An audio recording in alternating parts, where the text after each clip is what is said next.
Well, welcome everybody. Please select the icon from the interpretation to see if you would like to go into the English or the Spanish channel. Later on, we will do the translation into Chinese, but today we are not offering the Chinese interpreting. And today we are very happy to have our two interpreters, Paula and also Julieta, who have been always helping us with the interpreting. And then they have come in on very short notice. So welcome again to everybody. Actually, this meeting was arranged within a very short time. It was only last Sunday, just 4 days ago, that I wrote to Jorge and also to Gilberto to ask them what is now happening with the Zapatistas. And I asked whether it is possible to go on the Zoom meeting for a friendly chat. And then on Monday, Jorge wrote back to say, yes, he can do this on Thursday or Friday. Then we looked for the interpreters, and Paula and also Julieta are very kind and said that they could do it on Thursday. So then we fixed the date to be Thursday, and then we tried to invite more people. And Gilberto had been sending us a lot of materials on what he wrote or on what he has read.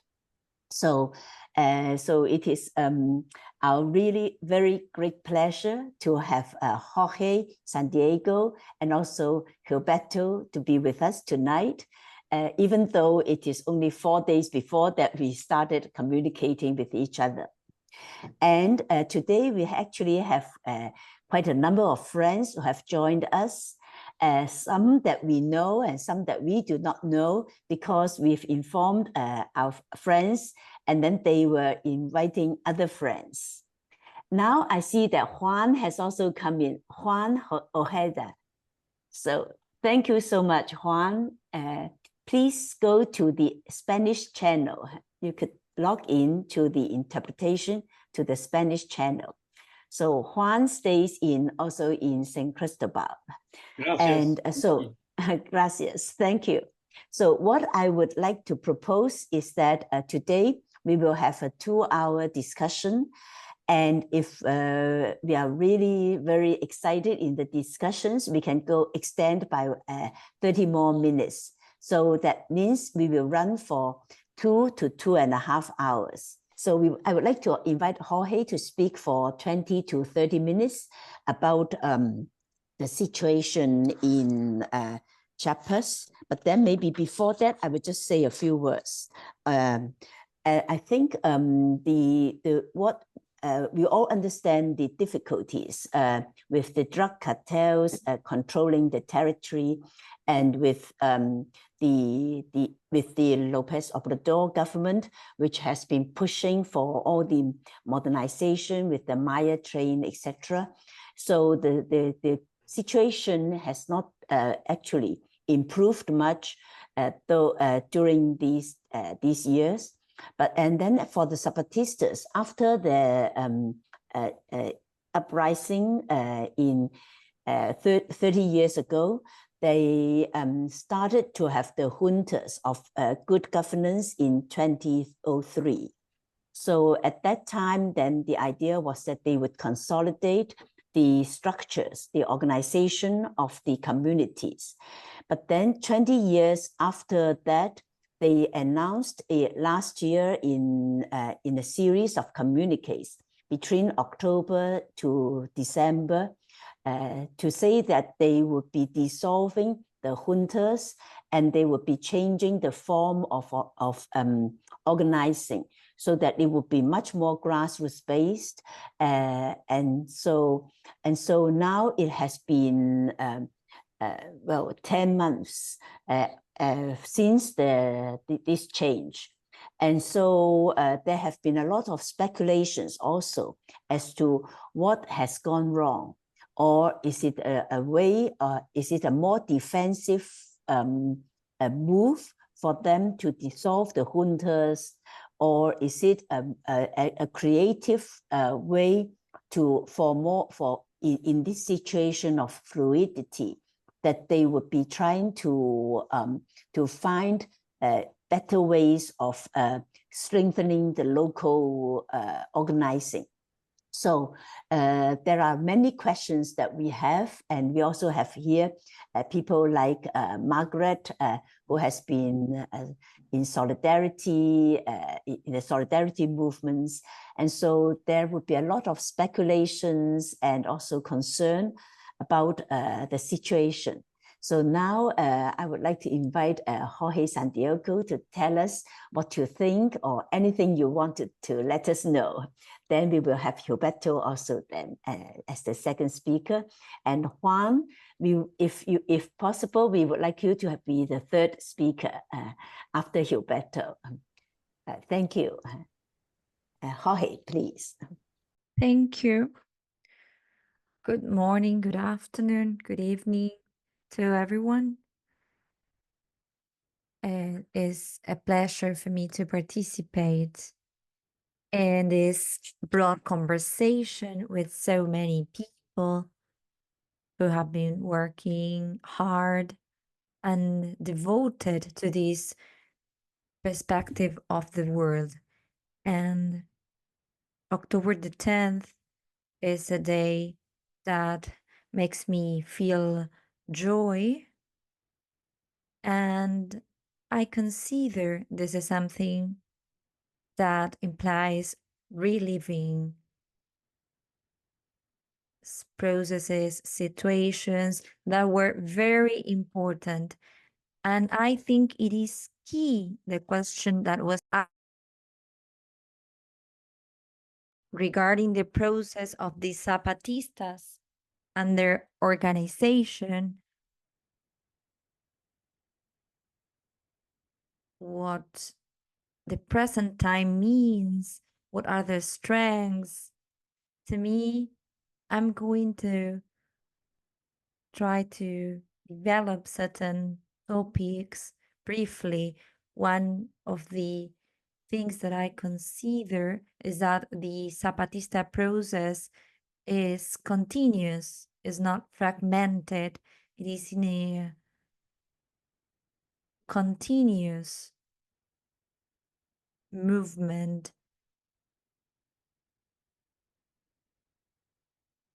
And since 1883, there has been a process of construction. It is a practice of building and constant growth. It is a viewpoint that expands constantly. We're not only looking at local aspects, but the process at a national, continental, or international level. There are many elements within the Zapatista process, the search of this position in the world, a local position, and this search to build in the long term the structures of organization are provisional. We do not perceive that quickly, but there has been a constant transformation in organizational structures, especially because in the context of Chiapas, where this can be seen more clearly, there are very different organizations which are constantly, their peoples are going through organizational process, political, economic, cultural processes that have to do with confrontation, with defense. There's a world of organizations offering the possibility of developing the autonomy of the peoples. And the main goal is to be preserved in this territory with the capacity to build something and with the understanding of the territory. the territory as land, but as biodiversity and strategic resources and geopolitical location. So, in the last couple of years, we understood that the territory has a political meaning. When we look at the jungle in 83, we could say that place was abandoned or isolated from the world. Now it is at the center of every conflict and is part of the strategy of the state. The jungle is the border where there's a series of strategic interests to control the territory, and also because the state and the world are interested in the resources there. So this geopolitical perspective of the world is among our main concerns for many years. This is a theoretical construction. So the current interest implies the political control, but also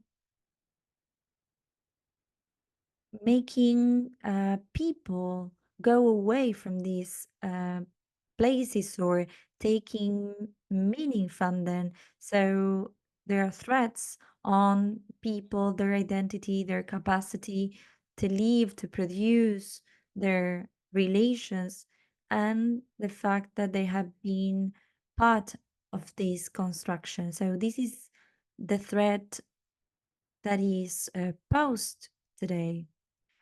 So when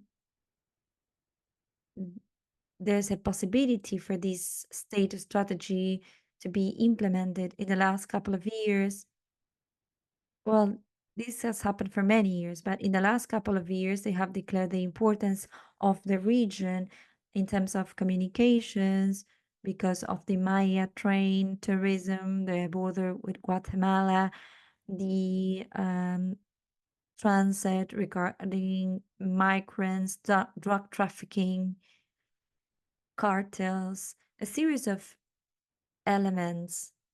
And this place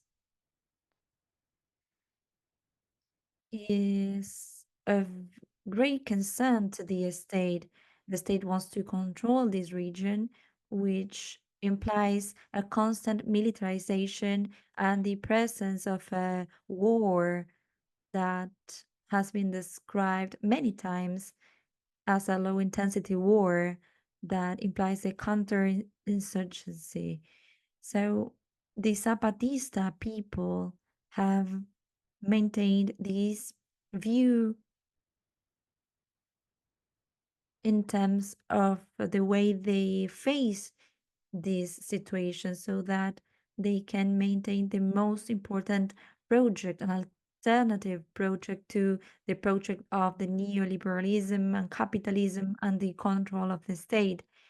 It is very important to understand that what Zapatistas do doesn't have anything to do with the interest of the state, but the construction of alternative models for our society.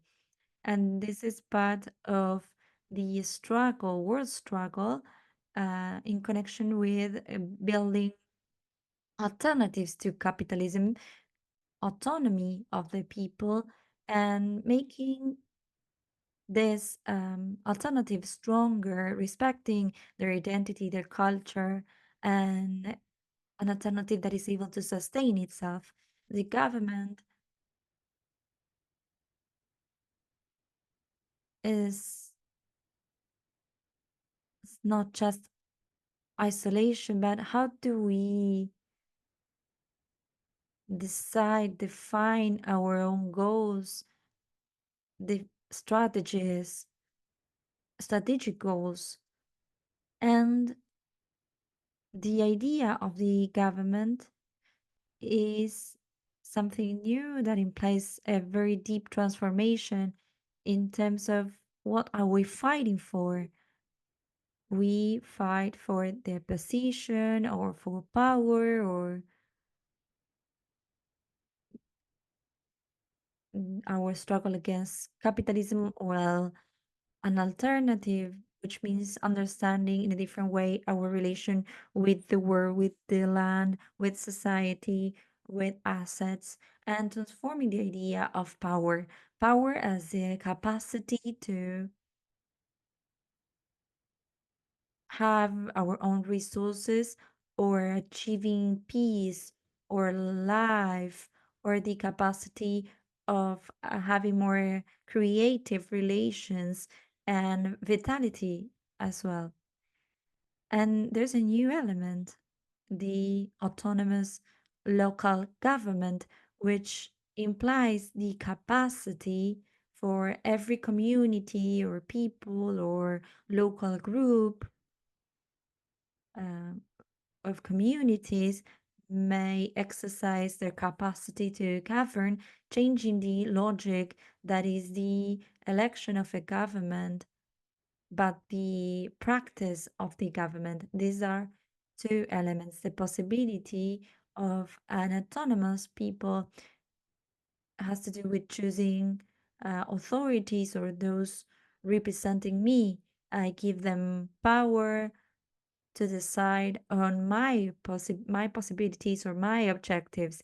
In this case, this new possibility that has been carefully studied by the Zapatistas has to do with being our own government. We are going to create our decision-making capacity and opening the space so that based on those local governments, we can create new relations with the world, not only territories, but with other types of organizations and building relations of friendship and partnerships to face a situation that is quite complex. The exercise of the implementation is essential because it is the youth, not necessarily the ones that have created the political project, but the new generations that start creating a different world perspective and understanding of what this development means at the physical, biological, and creative and work and communications level, at the level of their location in the world. Their position in the world means that now communities are not isolated. They are not in a showing themselves as isolated, but they are positioning themselves at a continental level because there's an intention of getting involved with the other continents so that we can gather these new energies together to achieve the transformation of the persons, not only at the ideological level, but emotional, physical. How do we achieve or how do we get the young to be positioned in the world in different way?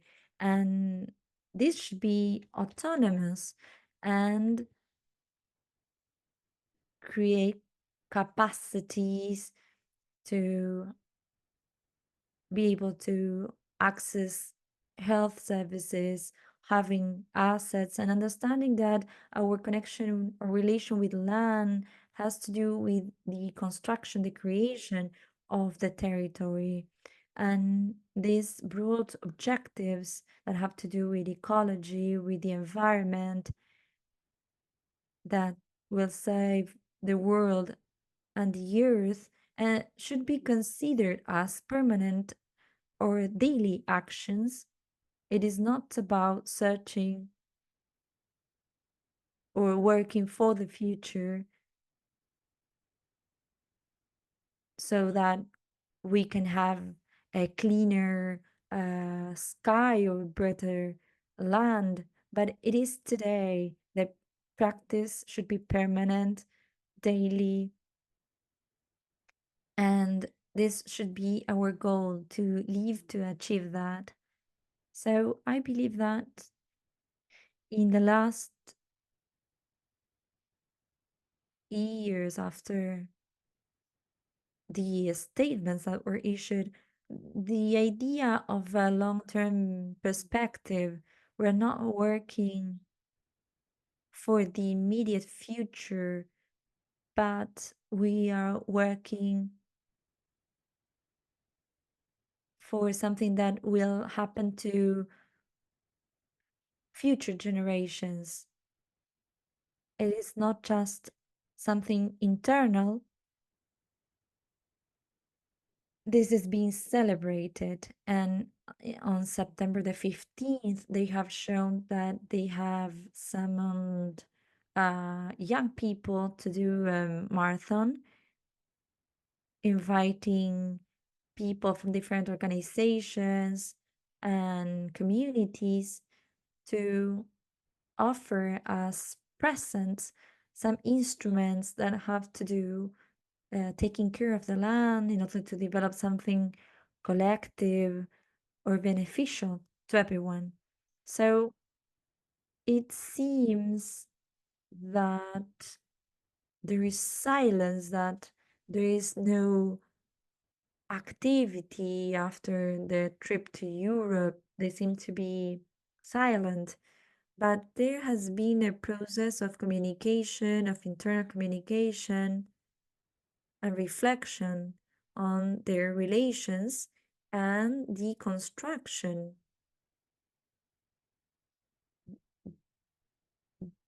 developed years before, but was announced at the end of 2023. But it is clear that there's a process to be followed.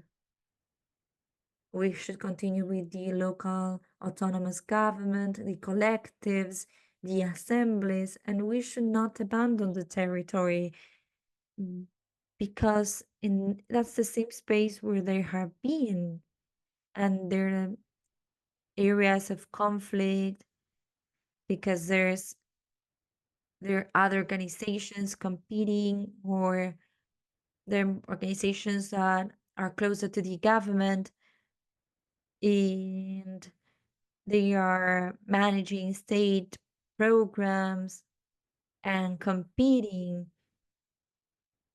for the idea of autonomy, looking for the benefits of these state programs. Also, in terms of the recovered lands, the cartels that are trying to control the border, and the issue of migrants, and there's also the capacity of the peoples to organize themselves because they have a clear idea of the defense and that their own project should prevail. There's a consciousness people have in terms of this aggression. So, what gives us hope is that there's a construction, and for the time being, mm, they don't want to give up. They don't want to say we will leave this to the interest of the state, but there's criticism. It cannot be seen clearly, but there's a criticism regarding the interests of the state when it comes to the use of nature and the fact that they want to rip this region of its resources. One of the last statements, I think that was the last one, there's an idea that it is not an issue that, let's say, being taken into account by many peoples and communities. and it doesn't seem to be the most important point in terms of what's going on in Mexico, because there are many groups that are trying to position themselves within the logic or the project of the state, the project of transformation, the fourth transformation, and the second stage of the fourth transformation. And there are many peoples involved there, but there's another one that has to do with the Indigenous National Council and a vision in the territory where the indigenous people are still the protagonist, defending their resources, and it is quite clear that their foundation is the territory, and they will defend their rights. And regarding the law on indigenous people, there's a certain recognition of their collective rights, but it's a vision of dependency to the state. So the peoples that are part of the CTN and acknowledge that they have to build this possibility. So to be able to understand that we are facing hope, a situation of hope, and peoples continue fighting. They do not give up. There is creativity in the air. This is very important for me. It's important for us to understand that this is in the hands of the youth, of women and men who are very young, who have a different perspective on life, and who are committed to a construction of something, even though there is an idea of, let's say, a sort of search for working labor at cartels or in different areas, working in development areas or in the United States, or even though there are people looking for young persons to incorporate into those environments, there is still a commitment on the part of the peoples saying we are here still, and they are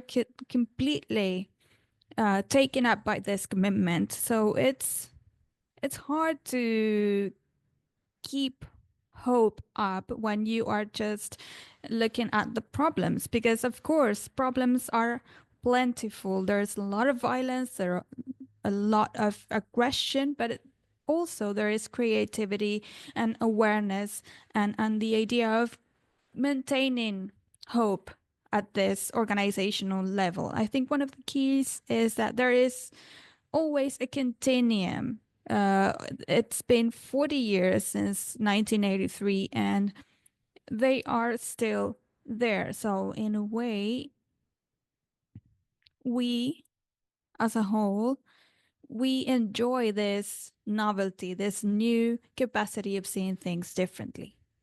Thank you. Thank you so much. So now we would, I'm sure the participants would have a lot of questions or comments, but then I'll first invite Gilberto. So you have 20 to 30 minutes, please. Good evening, good morning, good afternoon, everyone. Thank you so much, Kinchi and her whole team at the University for Sustainability. It's truly a critical thinking hub that is very important. And it's a great pleasure for me to see the interest that you hold for the problems that we face in our country, and specifically your interest on what is happening in terms of the Zapatista movement, this movement that is led by the National Liberation Zapatista Army. I want to start by telling you that I 100% agree with everything that Jorge Santiago has described just now. I think we agree, not only because we have been born on the same year in 1943, but also we are, well, at the same generation, but also because throughout all these years in our different trenches, we have been following up this extraordinary process, Zapatism, in such a way as to, well, following up on what Jorge just said, I want to add some things. First, the work the Zapatista army has done. Well, we know about the internal aspects, but I want to highlight some aspects regarding the external part, the environment surrounding it. One of these factors was already mentioned, which I found very interesting. I think it's very important for you to know it completely, thoroughly. Throughout all these years of dialogue, negotiation, and struggles, in 1996, we held the National Indigenous Congress. This meant the union between the Zapatista movement with organizations that were independent from the state that have been supporting Zapatistas throughout all these years. And I think this is very important. Why? Because the official narrative, the anti-Zapatist narrative, always speaks of Zapatistas' isolation, and this has nothing to do with reality. Reality shows us that Zapatistas have kept up a permanent dialogue and common future construction with a movement that is representing lots of people in society and has become stronger throughout the years. A couple of years ago, or 6 years ago, when we held the elections that AMLO won, we saw one of the greatest efforts led by this movement, which was precisely the campaign to support Marichui and to include her in the ballot in 2018. This led to the possibility of building support throughout all states within Mexico, based on grassroots efforts. Here, for example, in Cuernavaca, we worked all throughout those campaign months in order to try to be able to include Maichu in the ballot. And this truly took a lot of time. We tried to get citizens know about her and to actually give us the required signatures. We did not manage to get the figures that the state requests for this to be so, but the idea was not actually to take part of the electoral process from the perspective of what the state wants. I have called these processes as democracy under the control of factual powers that control states in benefit of capitalism. So that was not the objective, the purpose of the Zapatista army. Even there were some criticism by people saying that the party was, or the army was moving towards other sectors or parts of the political spectrum, but that is not true. We knew that we were going to achieve what we actually achieved, getting into contact with millions of people throughout the national territory and building solidarity networks that continue to be in place today. For example, I am part of a collective that supports the National Indigenous Congress, which is called Llegó la hora de los pueblos. We have very frequent meetings and work to spread out, to analyze, and to inform about our situation, and alongside human rights defenders, particularly with Freibai and other organizations that are very much prestigious among anti-capitalist left-wing parties. We have been working together and have built this network at the national level. Well, then at the international level, Kinchi has already mentioned this extraordinary effort made to establish a connection with with Europe, and what this entailed to have a link between the Zapatist movement and different European countries. We traveled, or the movement traveled there in order to see how Zapatism was interested in also participating at the international level. And this showed the network of networks that is part of international solidarity, which Zapatism takes part in, not only in Europe, but also, as we are seeing today, in Asia and other parts of the world. It's very important to underscore this in order to avoid falling into this official narrative saying that Zapatism is a regional, isolated movement that does not have any prospects. Then there's another myth that has been spread out regarding the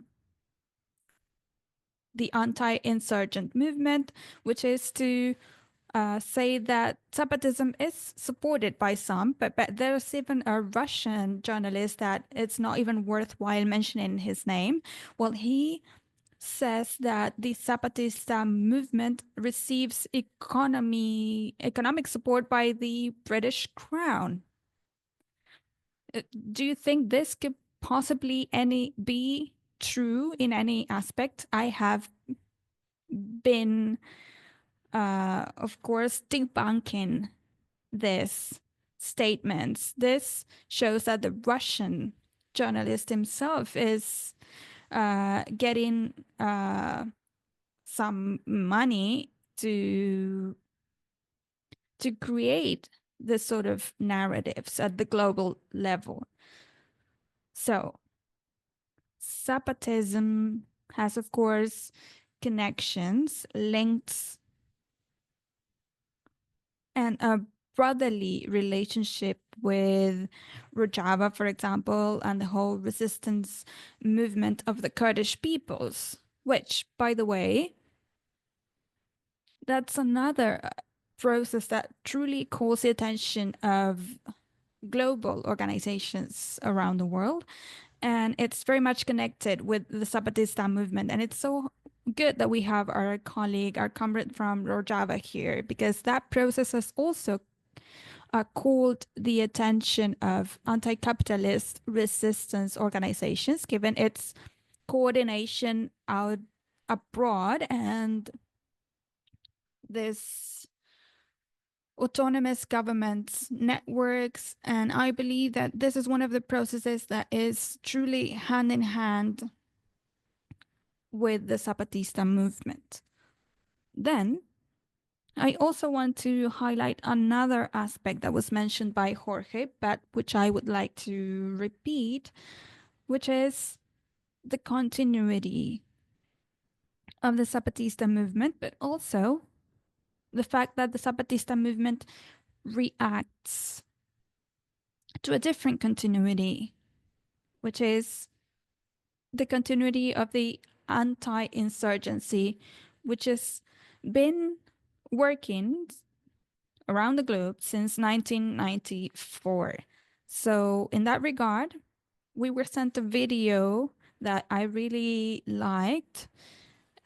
In that video, one of our colleagues says that throughout all these administrations and governments, the PAN administration and the Andrés Manuel Lopez Obrador administration, and now the administration of Claudia Sheinbaum, well, we see a continuity of the counterinsurgent strategy.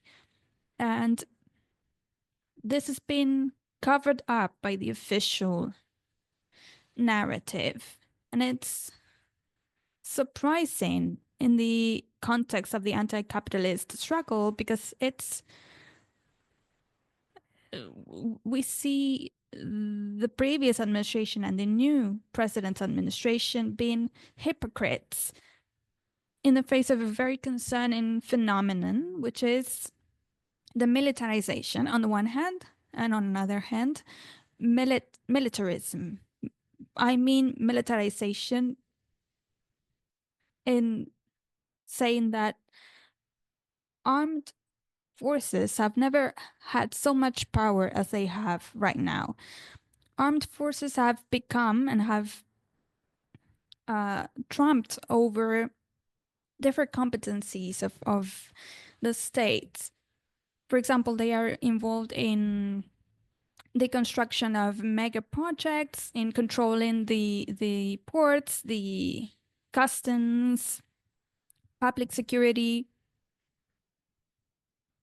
all sorts of economic activities. And even as an anthropologist, I have found in my different journeys that the army is controlling some archaeology jobs that are actually up to the National Historic Anthropology Institute. So there are army men and women, because there is a gender perspective as well. Army men and women who participate in excavation hand in hand with colleagues of ours who are forced by these circumstances to be involved in ecocide and ethnocide projects such as the Inter-Ocean Train. So this process of militarization that is ongoing is related to another process in which Mexico is maybe the most important example at the global level of everything that has to do with criminal capitalism, as I call it. So William Robinson, an American colleague, calls this militarized accumulation. But this concept is what I describe as criminal accumulation. So it's important to highlight the supposed left-wing administration's invasion into territories led by organized crime and seen drug trafficking mafias and groups controlling and being involved in whole cities and regions. And this is not only about trafficking drugs, it's about a capitalist corporation. We know that they hire labor and thousands of young people. It's an estimation of almost 1 million people working on this capitalist corporation. And they have covered a great part of our territory, among which there is Chiapas. So Zapatism spoke about the upcoming storm a couple of years ago, and all of us thought that this was a metaphor, but Zapatism has always used metaphors in order to actually show reality, and they have been translated into reality. And in the case of this storm metaphor, we have seen how Zapatism has warned all of us not only about this process of militarization at a local, regional, and national levels, but also about the international militarization. We see the wars led by the empires in Europe and in the Middle East, and this genocide against the Palestinian people. But simultaneously, in our case, we have been witnesses to these counter-insurgency groups involving organized crime as another armed agent in the conflict. So we have militarization and also organized crime as a counter-insurgent group and acting as a group that is used by the state and by corporations as well. For example, mining. Canadian corporations control 75% of our mining, and it's very frequent that we see how mining corporations are using organized crime in order to assassinate leaders. Here in the Morelos state, we saw the assassination of a local leader being assassinated by organized crime. So the army also used organized crime in order to set up paramilitary groups. So in this context related to the state, this has always been continuous, and this has to do with the struggle over the narrative on what is happening at the territory with the Zapatista movement. So in that regard, in the past few years, there have been counterinsurgent groups set up that I even reported. When I was a federal legislator, no one is perfect, of course. So I was president of the peacemaking committee, and as a deputy, as a legislator, I had to present a report before the National Prosecutor's Office related to groups, armed groups supported by the army. I submitted documents of military intelligence that were given to us anonymously, and I submitted this at the National Prosecutor's Office. And in this report, in this denouncement, the General Prosecutor himself, Mr. Madrazo, confirmed that there were at least 12 armed groups in Chiapas that were acting as paramilitary groups. So evidently, all this extraordinary process that has been fantastically described by Jorge Santiago is facing that continuity on the part of the state and corporations and groups of powers, also at the Chiapas state, and the National Indigenous Congress is facing this situation in all spaces and all states of our republic, where they try to have autonomous processes in place, because these processes triggered by the Zapatista army have their counterpart in other processes in the state of Michoacán, for example, or the state of Guerrero, the state of Oaxaca. In many areas of our country, there have been organizations trying to build autonomous movements.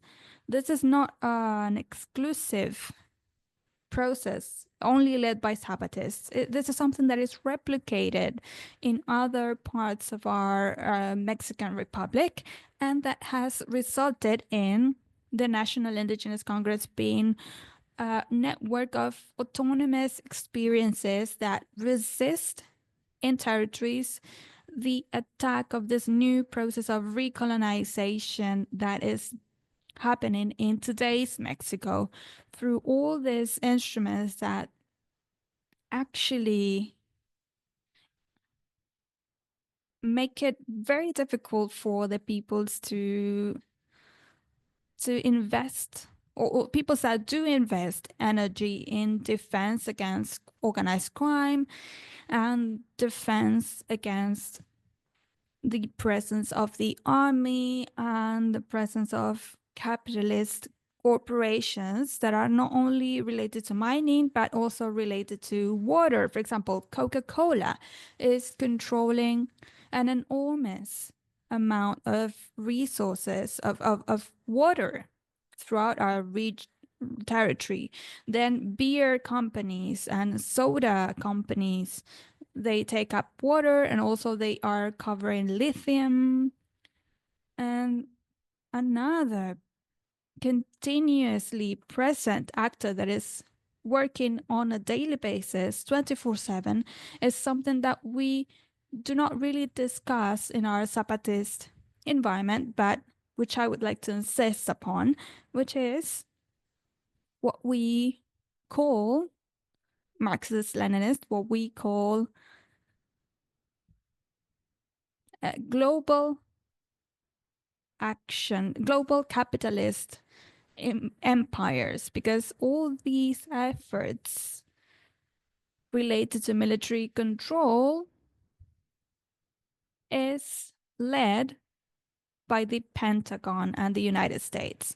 For example, the control they want to exert upon the Wantabek Canal, well, this is done throughout the Marines, which is one branch of the Mexican armed forces that is closely linked to the United States.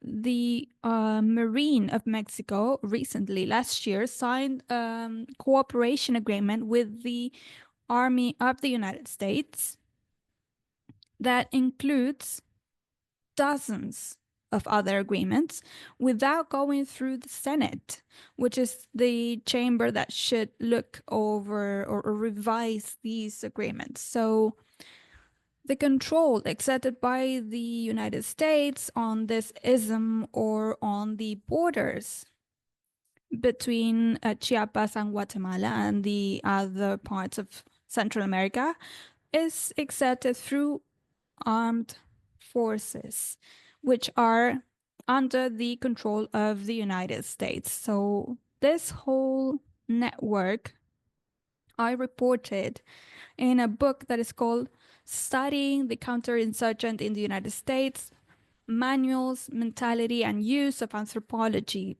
because this is where I denounced and reported not only what has to do with American imperialism, but actually the use of anthropologists in these sort of efforts. And I give the example of Iraq and Afghanistan, where teams of anthropologists advised the invader army forces in these wars.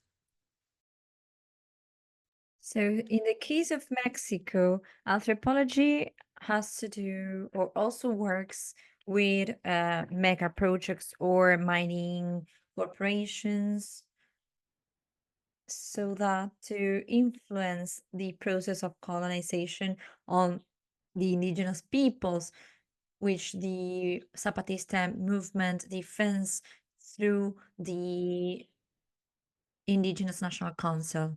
So I wanted to complement this picture of Mexico today, a country that has been captured by a false narrative at an international level, the fourth transformation, the humanism, Mexican humanism is here. the president in one of these shows that are carried out with thousands of soldiers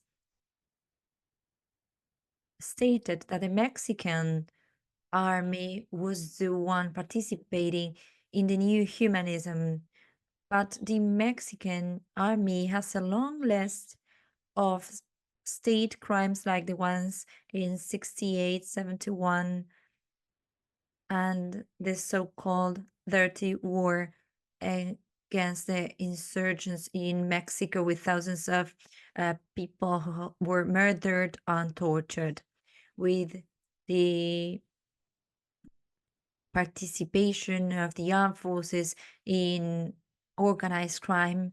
Some talk about a narco state, a criminal state, when they talk about Mexico. So I would like to conclude by saying this, and that we are facing a very hard process at a national level, but at an international level as well, what the Zapatistas have called the storm,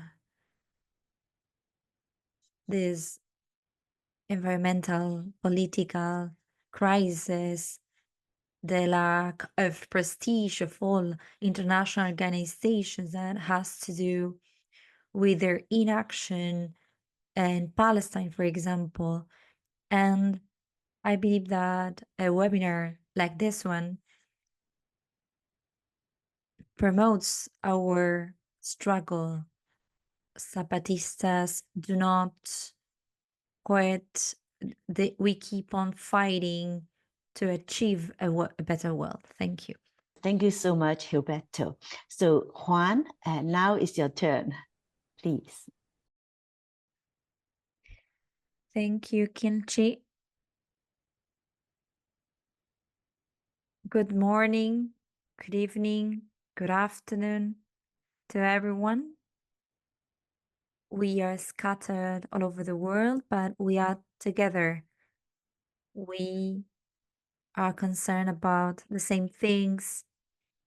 And 3 years ago, I left Chiapas. I am currently based near Guadalajara, Jalisco, San Pedro Quelaquepaque, Santa Anita. It's a small town, and I maintained my relation with my friends Chiapanecos, and I could like to highlight what Gilberto and Jorge have said regarding the organizational structures that are instruments in our struggle to achieve autonomy, building from the territories our own government. I could like to mention 2 events that occurred. One in Michoacan, the process of the Cherán community. They were able, based on the defense of their forest and the protection of the water, they were able to expel all the criminals in the region of Michoacán. They call malandros all the drug dealers. And throughout this process, that includes community, police, and once I was going to Uruapan, I had to pass by Cherán, and the police stopped me. And I asked them, am I safe here? And they said, while you are here in our land, nothing will happen to you. But when you leave Cherán, we don't know. And the other event happened in Santa Fe de la Laguna a few months ago, and they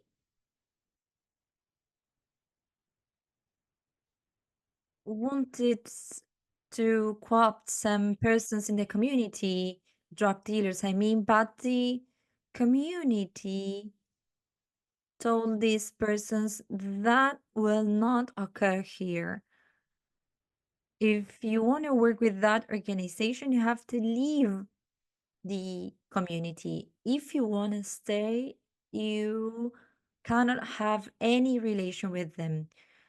These were days that were quite stressful, but they were able to expel this group.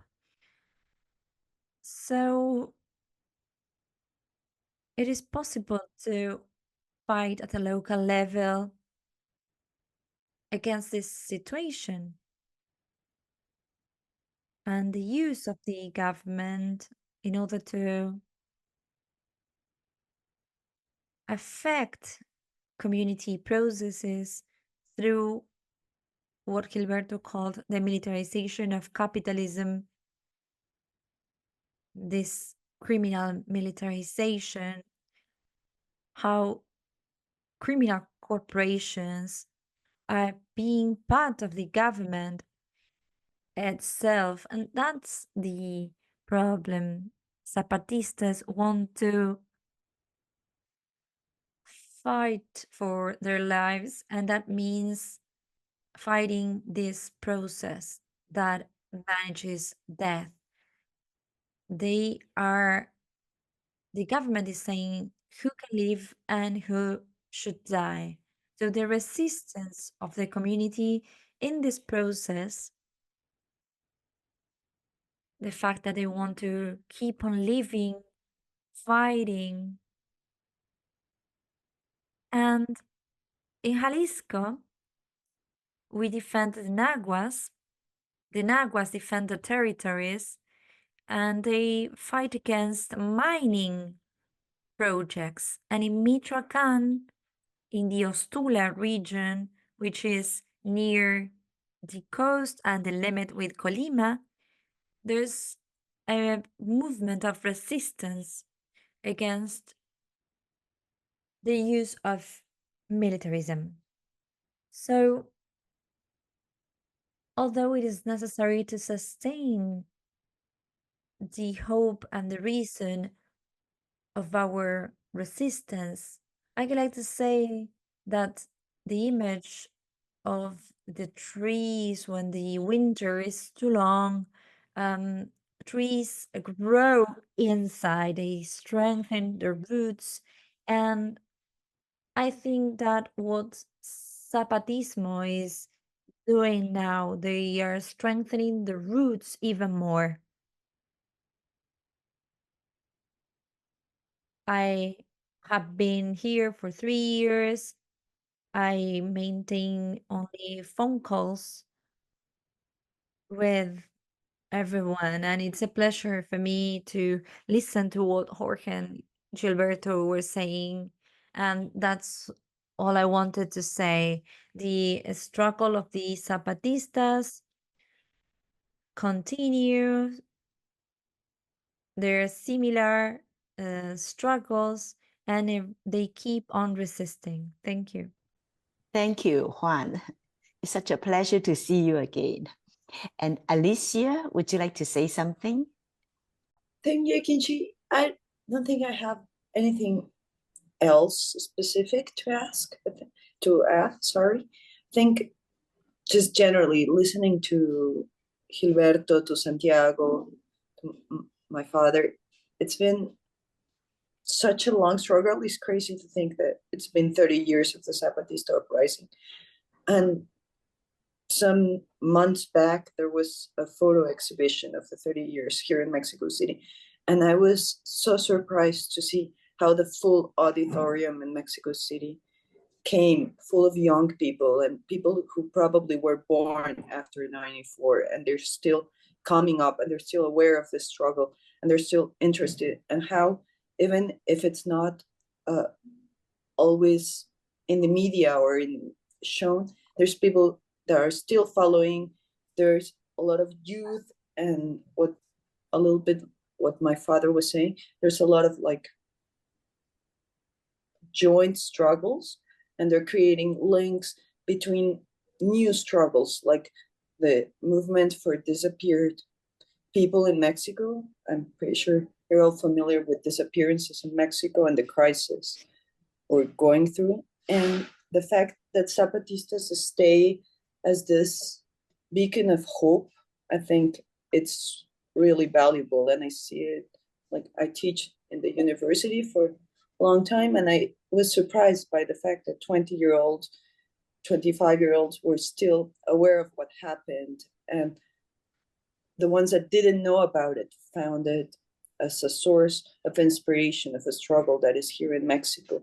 And I think, especially now with the situation that Gilberto was saying of militarization of the public security, and how more and more functions and capacities are given to the military, a struggle like the one from the Zapatistas, from the people in Chiran who are able to rise and confront this situation, is even more inspiring and more necessary to look at them and see how they resist and how they can do it, not necessarily in a quiet way, but in a way that they do it locally and they do it organized and they promote autonomy from their own territories.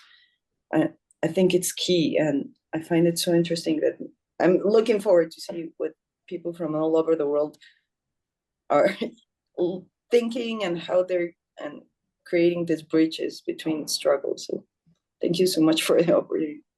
Thank you, Alicia. So I can see that Claudia has come in. So Claudia from Mexico City. Claudia, would you like to say something? Hello, thank you for inviting me, Kinchi, all the comrades that have organized this session. Unfortunately, I just joined the session, but thank you, Jorge, Santiago, Gilberto, and Juan. It's been a pleasure to listen to the reflections, what you have shared. I completely agree with what you have analyzed. I follow your articles, what you publish, and there are many things that are quite interesting. One has to do with what Gilberto was saying, take into account the fact that these experiences are always criticized and demonized. Rumors are created against these movements, the creative responses given by the communities, the collectives, the way we can find a way of fighting those rumors. That's very important. Those are obstacles that we face and challenges that allow us to be more creative and be stronger. And that has helped the movement. The movement has reinvented itself all the time. And the last thing mentioned by Juan, I think that is very important. Although the movement has been innovative in terms of autonomy, it has taught us a lot about autonomy and the community aspect with this indigenous perspective. This vision of autonomy exists in many places, not only in Mexico, but in many parts of the world. And there's a great diversity in terms of autonomy. So I think that we should talk about what Zapatismo has contributed, but many other movements have contributed as well. What has been mentioned, the comrades from Rojava, Michoacan in Mexico, and many other experiences. That is something that should be analyzed in depth. And there's another topic that makes me think and reflect a lot. I personally part of experiences that seek this autonomy, that community self-management that is fundamental, and also our relation with governments that is always being debated, because of course the Mexican government, as it has been mentioned by Gilberto, follows a dynamic of militarization and the implementation of mega projects. It affects the territories and it deprives the territories from their productive capacities and their natural ethnic richness. So we do need, on the one hand, to report these things, but also we should go beyond what we are doing today. We have to not only work at a local level, but we should create a political economy and ecology that goes beyond the local aspect. I mean, we should follow existing institutions, creating new ones, and sometimes we should get to the with an agreement with existing political institutions. This is a reflection that is not comfortable because this is something complex, and every country, each region has a different dynamic with the local governments, but that is key. And I would like to conclude by sharing that I was delayed today because I was having an we will have a World Economic Forum of Transformative Economies. We have been working on this for a year, and it will take place in Colombia, in Cali. This is an articulation of many solidarity economy networks, and it will take place in Cali, where the COP16 on biodiversity will take place. So these initiatives, like the forum, are the alternative what the civil society organizes. So that's what we're doing, organizing the different practices in terms of transformative economy. We are holding dialogues with comrades from different countries, with kinshis, so who are always available to share their vision. Thank you. Thank you, Claudia. So I can see that Victor Hugo has come in and joined us. He's from Ecuador. So Victor Hugo, would you like to say something? Good morning, everyone. I apologize for having joined a bit late. I was not able to listen to Jorge Santiago's comments. We have serious electricity problems here in Ecuador, which is interrupting internet connection because there's been a very tough drought that has diminished the rivers flow that feed our electric power plants. So this has aggravated the insecurity that we are going through here in Ecuador. And this has to do with what Gilberto was saying regarding the situation in Mexico. Something very similar is happening in Ecuador at this moment. The organized groups and drug trafficking are enormously distributed over the whole country. We are going through a violent situation that is unprecedented in Ecuador, specifically in the city of Guayaquil, where there are whole neighborhoods that are under the control of drug trafficking groups. There is a fight among 6 identified groups, some of which, according to what has been reported by the police, they have links with groups in Mexico. So there is an international continuity of this process that prevents the government from acting efficiently. The current administration of President Daniel Noboa, who is neoliberal, has declared a war conflict, a warlike situation declared against drug trafficking groups, and it has even called for the army to support the police forces to repress and persecute these groups. This has not really made any progress. Throughout this year, we have had thousands of murders, both in conflicts among drug trafficking groups and in attacks made against the community. This is also like what is happening in mining areas. There are some regions where mining exploitation is practically dominated by paramilitary groups that organize trafficking of gold or copper for thousands of millions of dollars. Ecuador has become a country where drug coming from Colombia and Peru goes through to other countries. There's not much production of drug in Ecuador.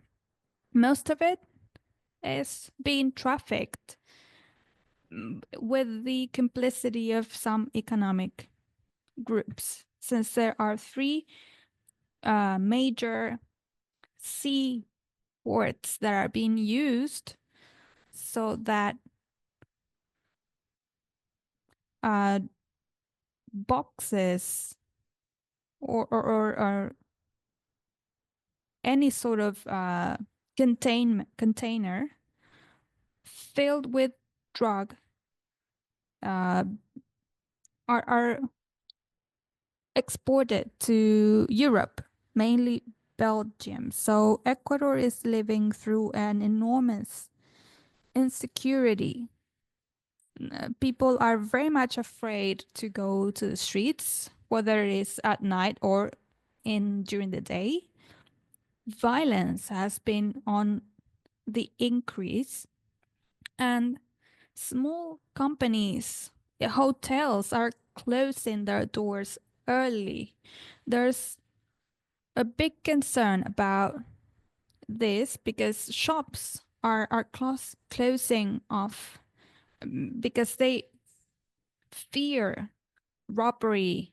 People go to the stores and they ask and they rob money and they attack people. So at this moment, there is an emergency decree in force in 6 of our provinces so that the armed forces can be involved to control organized crime. And all of this is linked to drug trafficking at all levels. There are groups that that promote drug use in schools. So this contamination that was not frequent here in Ecuador is causing a serious political, social, and economic crisis. At schools,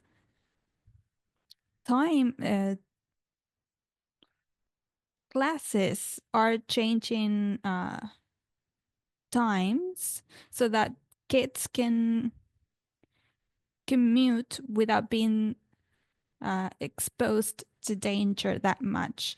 It's very impressive. All weeks, people find tons of drugs in the sea areas. There are ships and semi-submarines that are being used to take drugs to Mexico and Guatemala, and from there to the United States. So in a way, we are experiencing a life that is similar to what is happening in other countries. And with what I have just heard from Mexico, as it has been described by Mr. Santiago, and Gilberto. And I think this phenomenon cannot be faced if there is no international alliance in terms of politics by governments and international organizations. Unfortunately, as it has already been said here, there is the United States government support of all these criminal activities. They do this in hiding and not so much in hiding. When we see the visits of military officers that are part of the South Command of the United States that supposedly seek alliances to control this traffic with South American countries. But actually, what we wonder here in Ecuador is why does not the United States control consumption? Demand of drugs in the United States is what promotes the production and the trafficking of drug. Why are not European countries concerned about controlling demand in their own territory? Millions of American citizens consume drugs freely. So how is that drug distributed there? What is it that they are doing to control these sort of activities? How is this drug coming into the American territory without much issues? So there's also an issue with Panama, Guatemala, Honduras that is not that serious, but still there is a problem as well. So that leads us to think of the implementation of an internationalist strategy. We cannot defeat this problem if we are only taking into account national efforts. So I believe that at this moment in time, what we should do now, taking into account the valuable investigations conducted by the authors that are here with us today, what we should do is to create a sort of agreement among organizations and foundations that are working with civil society. We have just heard of this meeting that is going to be conducted in Colombia. These are spaces where we should promote dealing with the problem of drug consumption, drug trafficking, because communities are being affected here in Ecuador. Here there are military groups that have invaded peasant areas and have forced peasants to leave these territories in order to exploit minerals. Ecuador has 3 regions: the coast, the Andean area, and the Amazon area. In the Amazon jungle, so much drug trafficking takes place from Colombia, from Peru, and even from Brazil. So there is a need to set up agreements among governments in order to act in these territories, because those who are guilty of this are the Colombian producers that use the Ecuadorian territory in order to reach the Pacific coast and to take that drug to the United States and Europe. This is what people say, that these are the producers that are guilty of this. So it's important to strengthen local governments so that they can respond to this invasion of drug trafficking groups. Here in Ecuador, the local or the municipality governments do not have the resources that are required to face this sort of problems. Budgets depend upon the finance ministry, and unfortunately, the finance ministry and other institutions of the state are much more concerned with obeying the orders of the International Monetary Fund, rather than provide allocating resources to regional and local administrations. So it's important to act at the international level in order to put a stop to this, to the orders of the World Bank or the IMF, so that our states are not subjected to neo-capitalism and this extreme situation where we see national resources being depleted in favor of great powers. These transnational companies are also fostering drug trafficking because it's to their benefit. It's better for them to have a territory free of social protest. It's better for them to have communities not demonstrate against the contamination produced by mining, open air mining, for example. They don't want people to protest over the pollution of the rivers and the jungle by the oil production. So these topics discussed today are an invitation to see this from a global, comprehensive perspective, to see the strategic nature of all of this that we are facing. This is not about a policy of repression over trafficking groups or over strengthening social peace. It's about linking a human development process, a social development and sustainability to social participation, democratic governments, citizen participation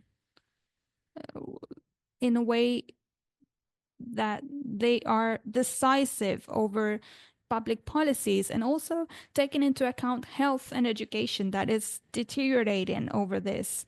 There are kids that are suffering from pollution. We have depleted areas by drug traffickers. There are areas that are contaminated by mining exploitation. So this is a calling that we have to make in order to jointly face this by exchanging our knowledge, our experience, our support in order to build a liberating effort. That would be my comments. Thank you very much, everyone. Thank you very much, Victor Hugo. So Jorge Ishizawa, would you like to say something? I believe that the comments made by the colleagues that spoke before me, well, I don't have that much to add. Things here are even worse because these mafia groups have overtaken the government. They are in the parliament and they are even occupying the government itself. So the situation here is very much complicated. Well, maybe not complicated, but really it's truly visible, but we cannot find a way to solve it. This is what our country has turned into, a mineral producing country that is not enriching our peoples, it's impoverishing our peoples. And also it's a country that exports cocaine on top of local consumption, of course. There's been an increase of consumption here as well. So this is something that we share. What we do not share with you is hope, unfortunately, the hope of our Mexican friends. At least there is strength and experiences that are worthwhile analyzing. Zapatism is beacon of hope, undoubtedly, and this is what we should learn from, even though this is not something that we share here. It's not something that is known, or it's not a source of wisdom that we have adopted as a country before. I don't know. I don't know what good news I could share with you. So, Jorge, how about the communities? So you have been working so much in the grassroots organization and in the local management of the commons. So how is the situation now? Communities have been overrun, to say something. Well, the communities as communities do not have any political weight. So we have, as Pratek, we have championed this idea, but it hasn't had much, except that we are, of course, locally doing it in some places, but these communities are far from the national or the less global participation or activism. We still have, of course, some work doing on that, but it's uphill. We don't reach actually any national or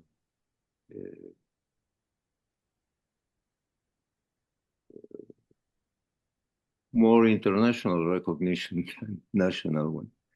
So what we do is not so much appreciated.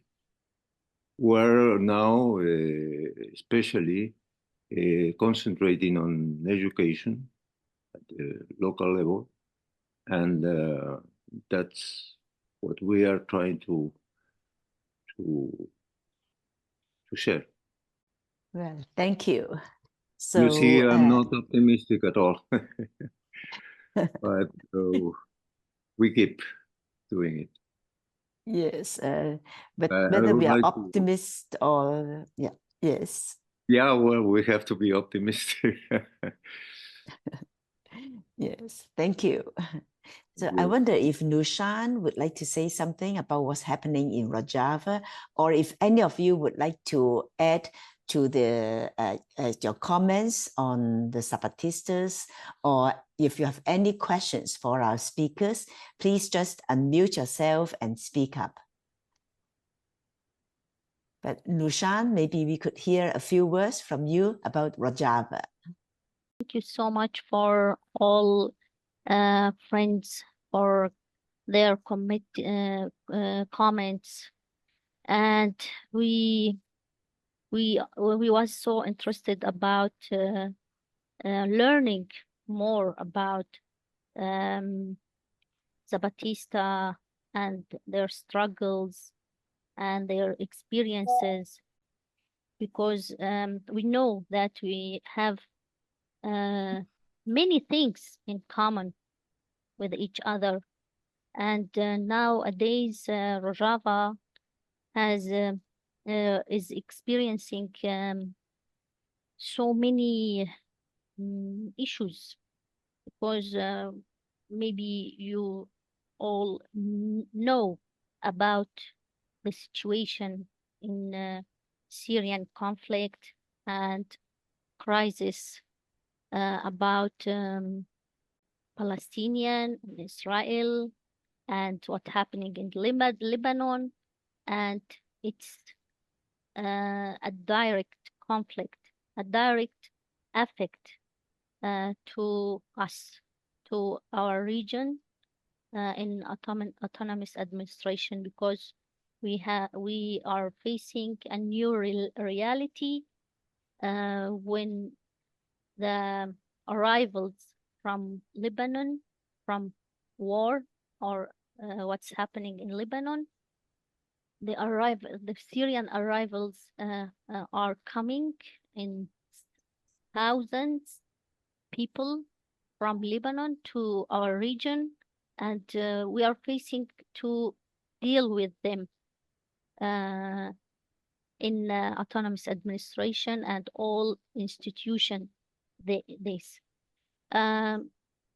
Our struggle is, our most important struggle is facing the attacks from Turkish army, daily attacks from Turkish army on our region, on our infrastructures, and many of civilians and fighters are being killed, on being martyred all time, and we have so many regions under occupation of Turkish army. So we, just like Claudia said, we have to, or we need to have links between each other, to support each other, to focus on things we have in common, and things that connecting us in our struggles, in our experience, or exchange our experience. Yeah, I should say that we are all facing the same issues in globalism, capitalism, and we are believing in the same principles with all our diversity in thinking or thoughts, but our principles are the same. So we have to learn more about each other and take actions with each other. I hope my English is is helping me to express my thoughts, and I'm so pleasured to see all of you and hear the comments of all friends, and thank you so much. Thank you, Nourshan. I was about to ask Margaret to make some comments, but then she just wrote in the chat that she has another meeting at now. So Margaret has been a supporter in solidarity with the Zapatista movement and has been taking her students from the United States to go to Chiapas for them to learn about the Zapatista experience. So now I think we have some time for exchange and dialogue. So we thank the interpreters because they say they can go up to 30 more minutes more. And so if any of you have questions or if you would like to interact with each other, please do so. But maybe I'll just add one point, because just now Victor Hugo was telling us about the grim situation, but Juan was telling us stories of how local communities were trying to expel the narco traffickers, and so I think although these are not very much heard of about these local experiences, I think they are important in a way that they still try to defend their territory. But of course, we also know that all the counterinsurgencies, they assassinate, and so they assassinate activists, and so I think it is important to learn how they were doing this, how the communities were trying to defend themselves. So now it's open to any of you to ask any question or to make any comments, or to address your question to any of our speakers. It's been wonderful and rewarding to listen to all the comments that were made. And I could like to say that sharing the issues and pains, the grief our peoples are going through over the world is very important. And I just wanted to express regarding something that Zapatistas have somehow shared, and that has to do with the critical intellectuality in all these processes that we're going throughout the world. The Zapatistas have a metaphor, and they talk about the fact that in the guerrilla camps, the one watching over are those comrades that can see in the dark, and they're always paying attention, trying to fulfill the task of protecting the camps and the community, and in a very committed way. And so they talk about the kind of intellectuality that they are fostering in their territories, in the young men and women. What Ramian said regarding the collective intellectual that is constantly listening to the voice of the peoples and permanently creating ideas and thoughts based on those guidelines that peoples provide to us every day with their resistance. It is very important that we are able to develop instruments in a joint manner, like this one, like this conversation. And there's endless tasks that have to do with our realities. And it is hard for us to quit or get tired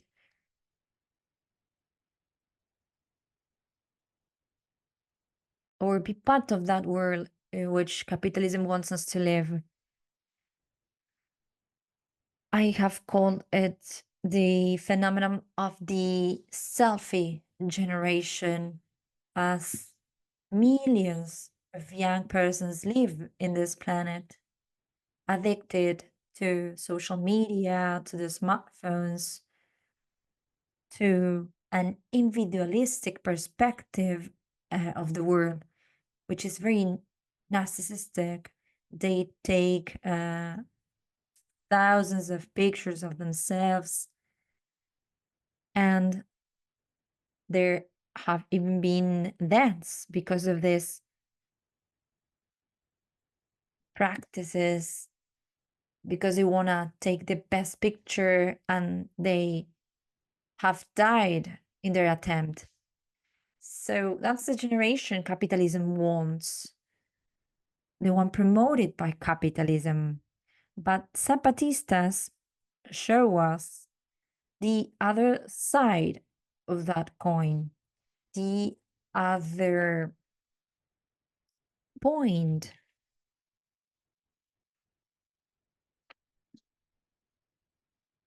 What Jorge Santiago mentioned about the marathon, where they run like 20 kilometers, girls and boys. That shows that throughout these years, the most important task has been the raise of awareness of thousands of people, especially the youth. And in that vein, the work carried out by Zapatista schools in terms of the training is key. The permanent socialization and discussion of issues. Even now,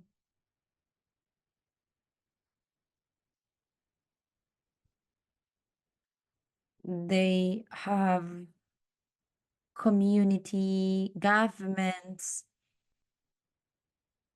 and this is being discussed. These are not steps that are taken in isolation or because of the whim of one authority or leader. Everything is discussed. I have been part of meetings that lasted late at night, participants that discuss many topics. And I think that it is important to insist on the fact that our work in the academy, the press, activism has to do with fostering this collective intellectuality that is fostered by the Zapatistas. Thank you so much. Thank you. Actually, I would like to go back to the first question that I asked when I wrote to Gilberto and also Jorge last Sunday. My question was, I couldn't quite understand. I can see that there was some need for change, and in the communiques in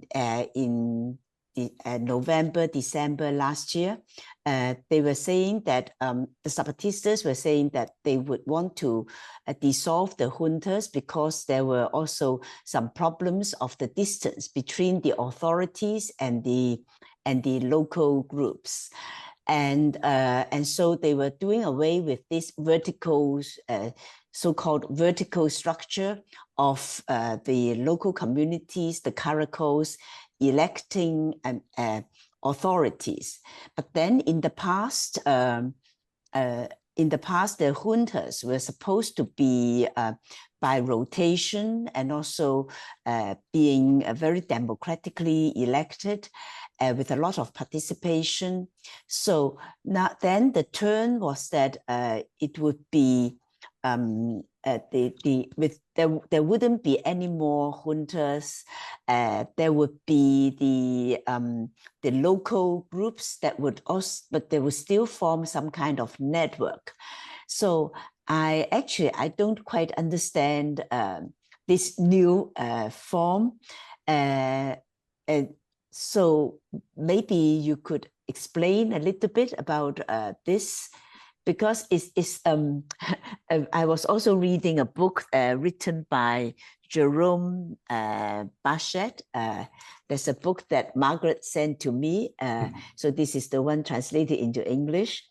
And so he was also saying that he had been following the autonomous work of the Zapatistas, and he was saying that while we were all celebrating the success of and the achievements of the Zapatista form of structure and government, and then while he was still saying the very positive things about this, there was this sudden change, and he mentioned this, that he was also a bit confused, but he still had the faith that they would be doing something constructive and innovative. And so I don't know what you think about this and how this could better enable the communities at the grassroots level, at the very local level, to deal with traffickers or to deal with problems among their own communication. So I don't know whether Jorge. May I? Okay. Please. I'm going to try to explain this and add one comment regarding the question. Actually, the process of the good governance juntas from 2013, when they were funded, and after 20 years, they went through several issues that are quite specific. For example, the fact that many communities chose their representatives, but somehow they were not involved in the process. That is to say, they chose a delegate for the good governance junta, and many repeated that position. And what they have said is that they were taking up a role, they were deciding things because of their role as a junta, but not necessarily coincided with the interests of the communities. So there was a discussion regarding how the exercise of the creation of the juntas, it was supposed to have an exercise of autonomy that could respond to the needs and urgencies of the communities.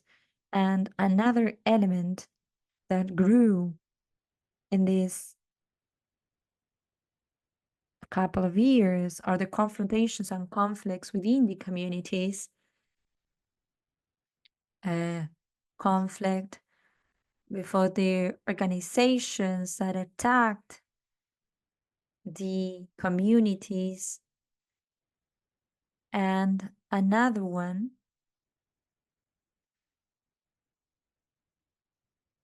had to do with the fact that some of the members of the good governance juntas or other members step aside from the organization, leading to an internal conflict. So this situation caused weakness in some regions, and there was an internal criticism regarding what to do. And there were several processes. One of them was the creation of areas. So not only the juntas of the caracoles, but creating an exercise of a more or a broader organization with more capacity of action, understanding the regional dynamics, and they became areas, and those areas were trying to be more faithful in terms of the participation and distribution of the resources and the understanding of the issues. One of the great successes of the good governance juntas and the areas were the capacity that they had to celebrate meetings, specifically women meetings and great demonstrations against war, for example, as they showed the possibility they had to mobilize communities. And also the Declaration for Life, which established the possibility of cross-border trips and journeys in order to relate and to establish a relationship with other parts of the world and Europe. All of this could have not been done without the participation of the juntas. But in the face of this problem, there was a proposal that arose regarding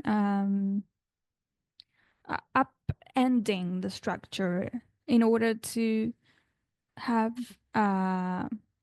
local governments be the core, the key. Now, as they say themselves, this creates a multiplicity of local organized communities and the possibility of them to exist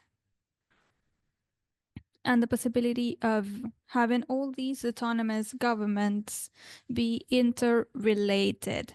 This is not isolation. It's a possibility of intertwining, of creating an interrelation and to create a sort of expanded fabric so as to have a network of different autonomous local governments that become collectives of local autonomous governments and assemblies. This has created a capacity to face or to confront, rather, the problems regarding displacement or the attacks, given the presence of cartels and given the interests that have sparked related to mines,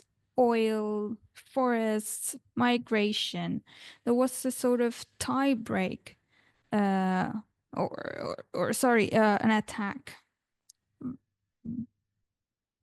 given the militarization. So to have local structures keep up with this idea of peoples being organized and having the possibility of facing this situation is what is happening here. And not only about facing these problems, but actually putting a stop to the progression of these interests. There's a very important renewal of this organizational logics. This is sort of reviving the creativity and imagination in a sense that there are different ways of facing these issues, such as surveillance and having communications with others, creating networks for communication, and also solidarity, because none of this could have been done without the solidarity, even solidarity in terms of allocating land, resources, food, homes, information. All of this is moving very dynamically, very fast. And this transfers energy to other structures, one of them being the church and everything that is related to church.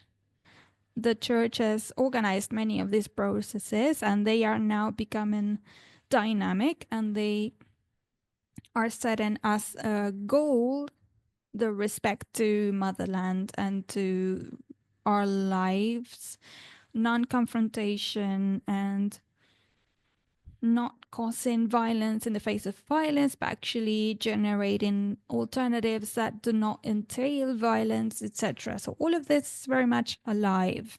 And this is why I think that it's very efficient as well.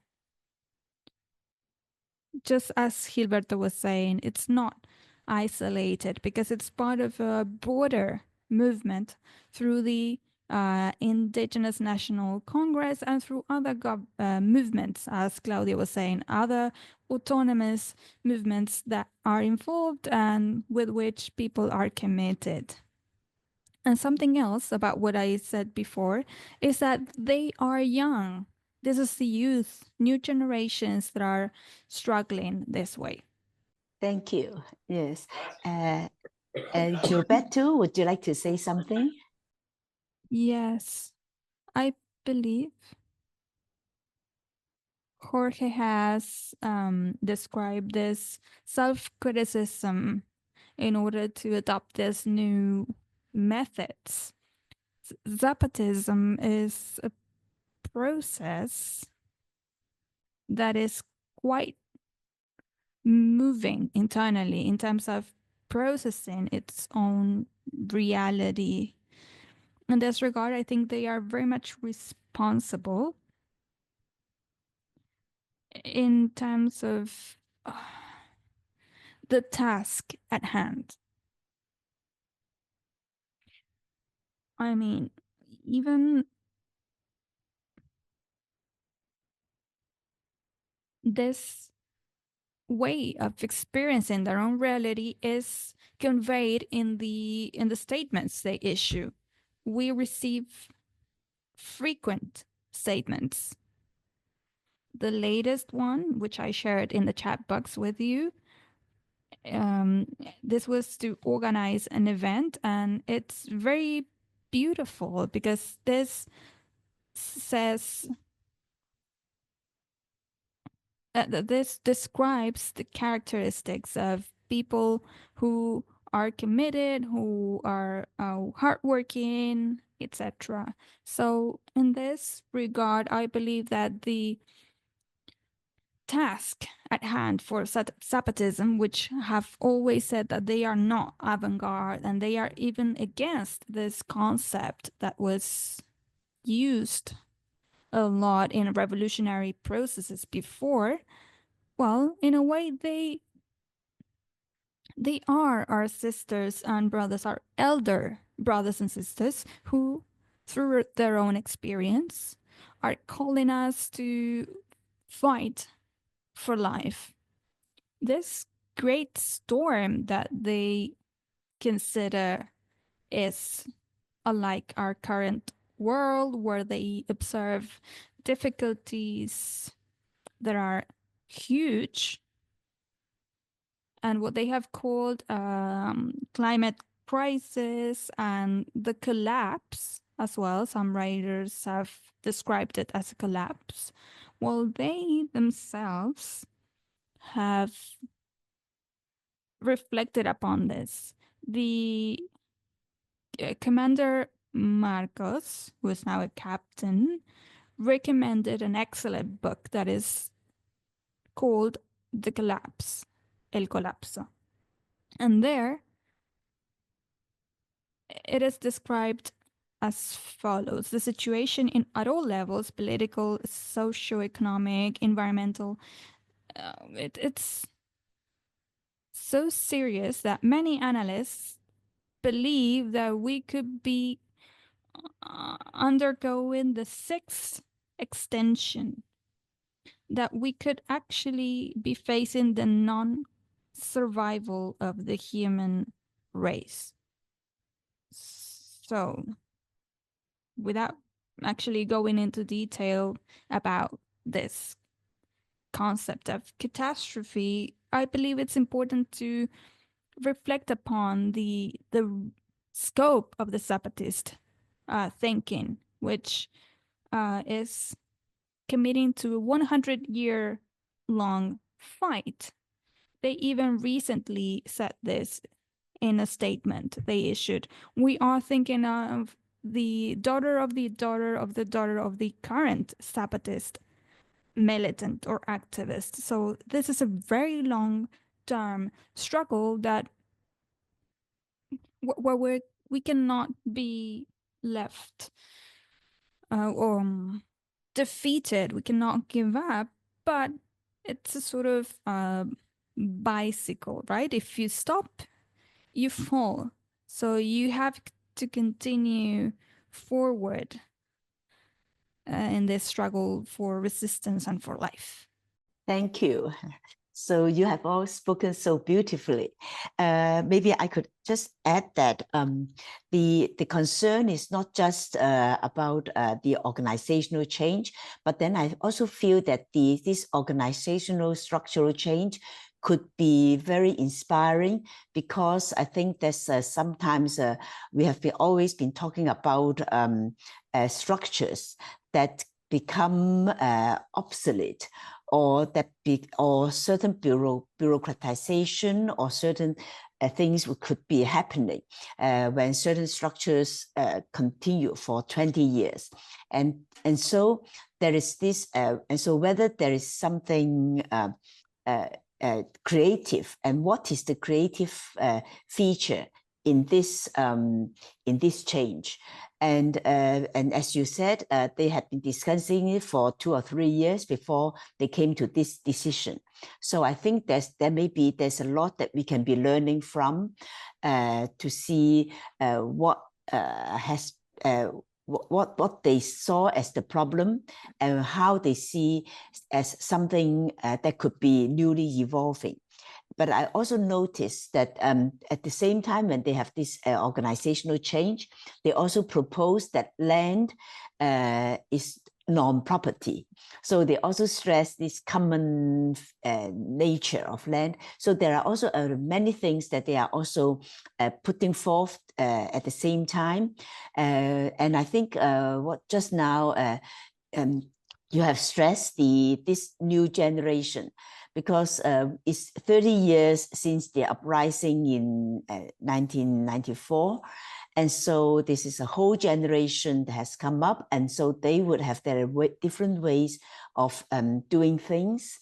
And so I think we really would like to be learning about what is happening.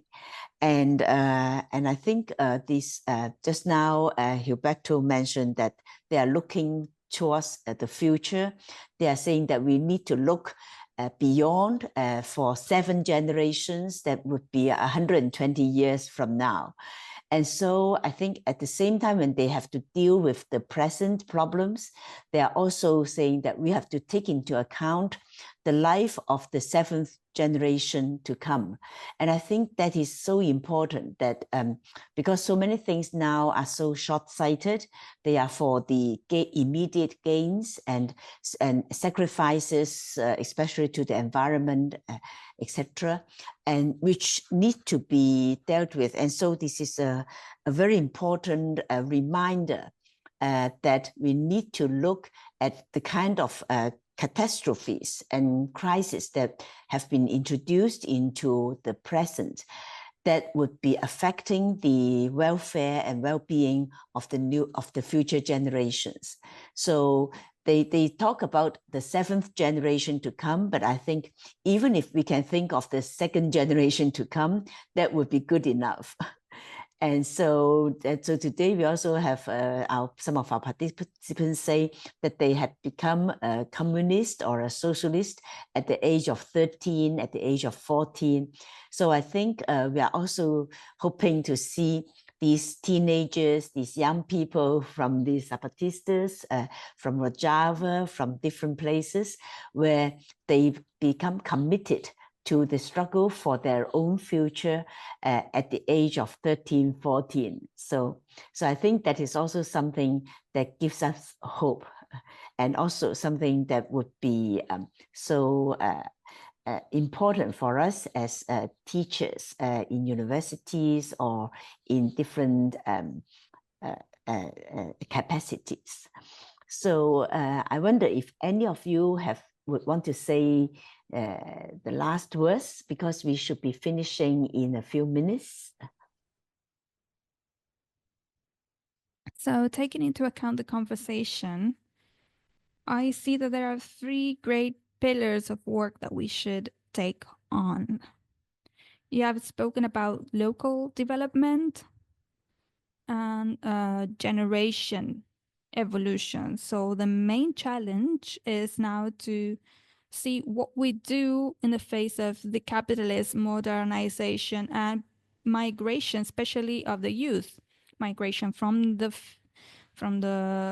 fields to cities, from cities abroad, and how this becomes a weakening for states, since the population becomes less educated and they leave our countries to Spain, to France, or whatever in Europe in order to work as labor and not exercising their own profession. So there is a great loss of local academia given the lack of employment and the development that is subjected to transnational companies. I think that is one of the first challenges.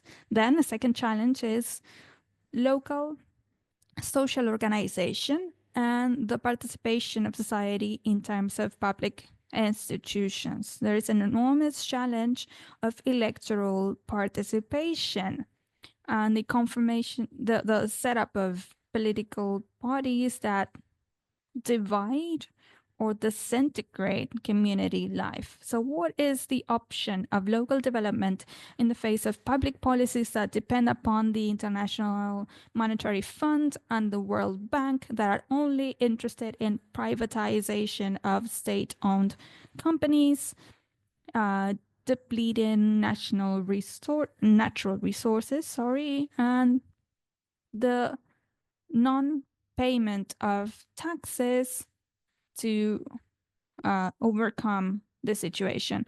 And then there's a third core aspect, which is defending interculturality, intercultures.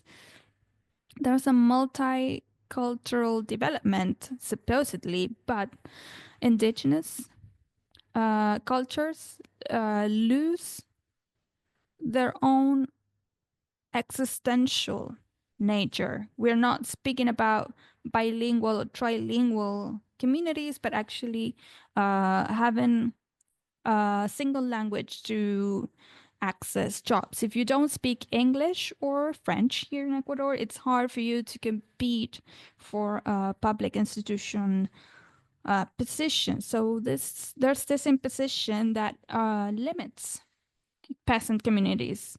They have their own language.